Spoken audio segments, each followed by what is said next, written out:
Afternoon guys, today is Saturday. I've just had a little play around with some posing. I am definitely not comfortable with posing and need to work on that area. I need to work on getting used to walking in these bad boys. Wow.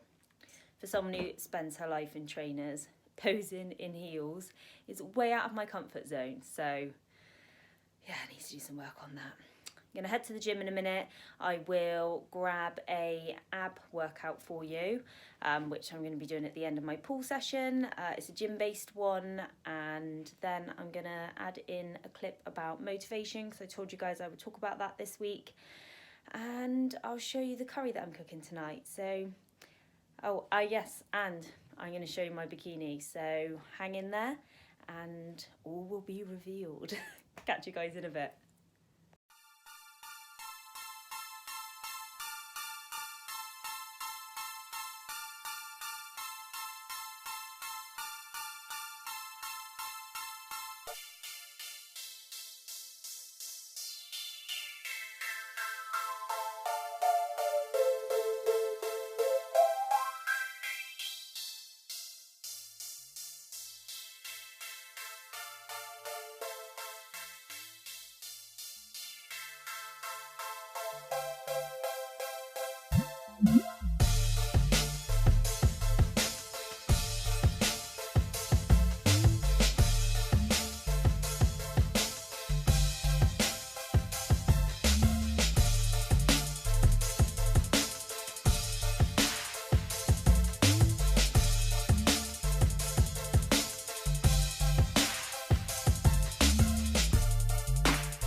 Evening guys, it's Saturday night, just got back from the gym. Thought I'd show you my Saturday night low calorie curry.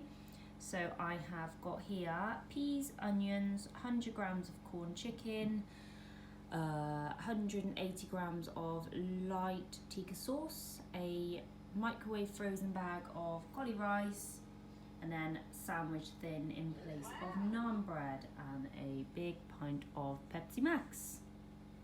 Opposed to Matt, who gets rice and proper naan.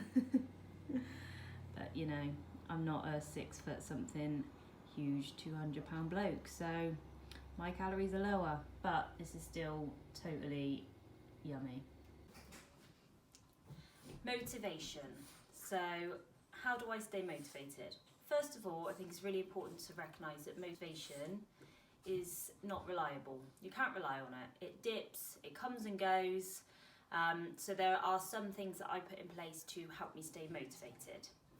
Number one being goal setting. So I find setting goals helps with my motivation because it gives you something tangible to work towards. So the way that I set my goals is SMART, so they're specific, measurable, achievable, realistic, and time. So that means, for example, my goal at the moment is fat loss. Instead of just saying, I want to lose fat, when, how, in what time scale, how much fat, it means that you're then thinking about specifically. So specifically, I want to lose, for example, 10 pounds, which is an achievable amount. I want to do it in 10 weeks, so I'm going to lose a pound a week. I can measure that on the scales. You've got an end goal in sight.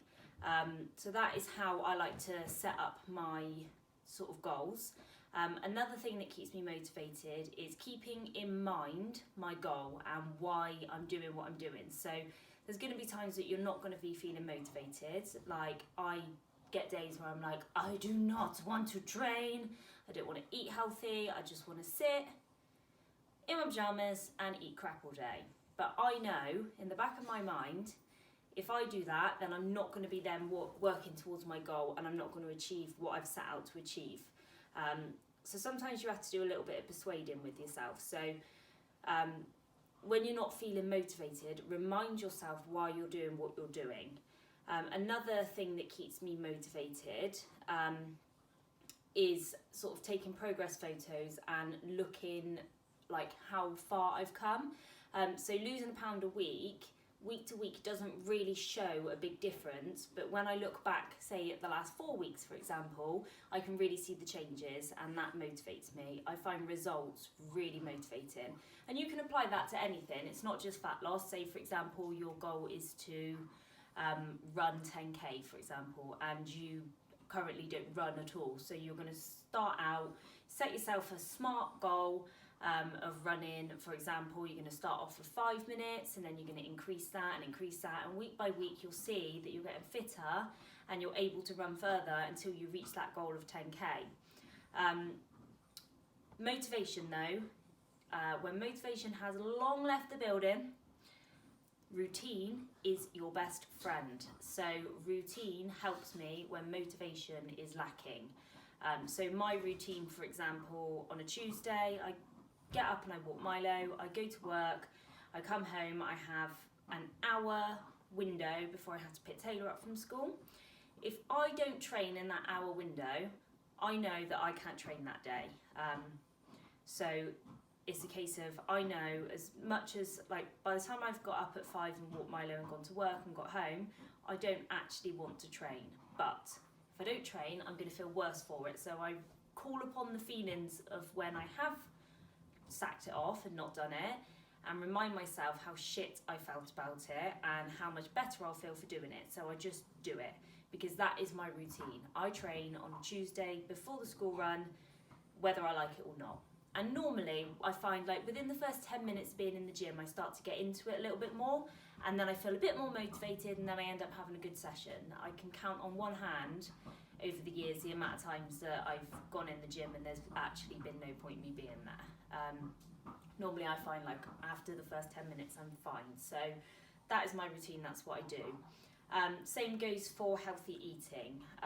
So if you sit and have fruit, yogurt and muesli at breakfast at work, for example, and everyone's getting a bacon sandwich, your routine is that you have that for breakfast. So when everyone's sat eating their bacon and you've meal prepped and you've brought it to work and it's there, you're not going to be as tempted. Whereas if you don't take those steps and you don't have that routine and you don't know what you're eating for breakfast and you don't have the same thing, then you're going to be more likely to cave and go and have something that's going to be higher calorie and set you off eating bad for the rest of the day. So routine is your best friend when motivation is lacking.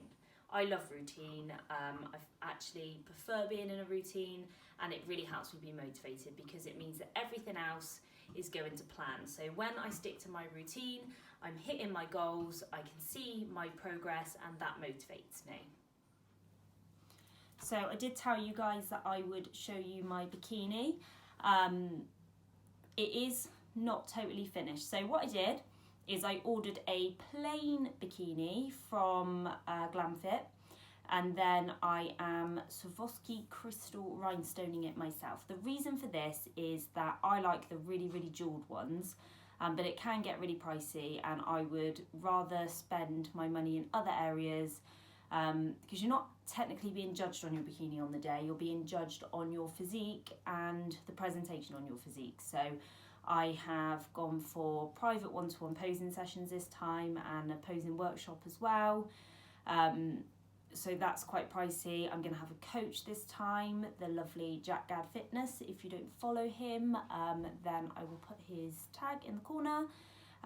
He's a brilliant coach, local to us. We train in the same gym, so we are going to have him, when I say we, Matt is as well, for the last 6 weeks. So I could have gone for they do like middle of the range prices, which have less Swarovski crystals on, but I like the really crystally ones. And I'm quite arty-farty. I rhinestoned my last bikini and it turned out really good. So I thought, what the hell, since I have like minimal social life at the moment, it'll give me something to do on the weekends. So I'm quite crafty, so I'm not too worried. I'm going for like an ombre effect. Yeah, let me show you. So I'll show you the bottoms first. So this is also something that is motivating me as well. The thought of getting in these teeny little bikini. So I've gone for a jewel connector at the side, scrunch bum in a pro cut, and it is, don't know if you can see or not, it is an aqua blue hologram look. So yeah, so that's what I've gone for. And the Swarovski crystal rhinestones I'm going to be adding are like an ombre effect, starting with silver, going into aqua blue, and then ending in teal. So you'll see a little bit of that there. I've started on the bra. So this is my bikini top. So again, it's got the jewel connectors, and it's also got the middle dangly connector, and you can see where I have started to rhinestone it. So I've got the teal coming up the bottom and the silver coming down the top, and then it's going to go like an aqua in the middle. The Swarovski crystals are quite expensive, but they are worth it. So I looked back at my old bikini, which I didn't use Swarovski crystals for, and it's just not as like sparkly. So I thought, since I'm saving on doing it myself, I would buy the top of the range crystals. So I think I've probably spent about 50 or 60 quid on crystals alone at the moment, but I'm hoping that what I've ordered is going to do these and the bottoms as well. So I know a lot of girls don't like to show their bikini until show day. I don't think anyone's going to be particularly interested and be like waiting for me to do a big reveal, but if you are, then thank you very much, I appreciate it. But as far as I'm concerned, it's still going to be a bit of a reveal, because how my bikini looks at the moment is not how it's going to look on the day.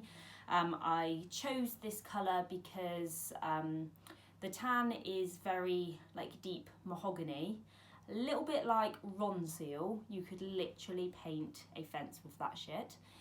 So if you think of a colour wheel, colours on the opposite side are complementary. So this is a complementary colour to the tan, so it should pop, and I thought it might accentuate my eyes. I was torn between like an emerald green and a teal blue, but I decided to go for teal blue. So yeah, so that is my bikini, which is in a size 6. It currently fits me with overhang, particularly on the bottoms. So I know it'll fit me on the day. It can be taken in if it needs to be taken in. So yeah, so that is my bikini.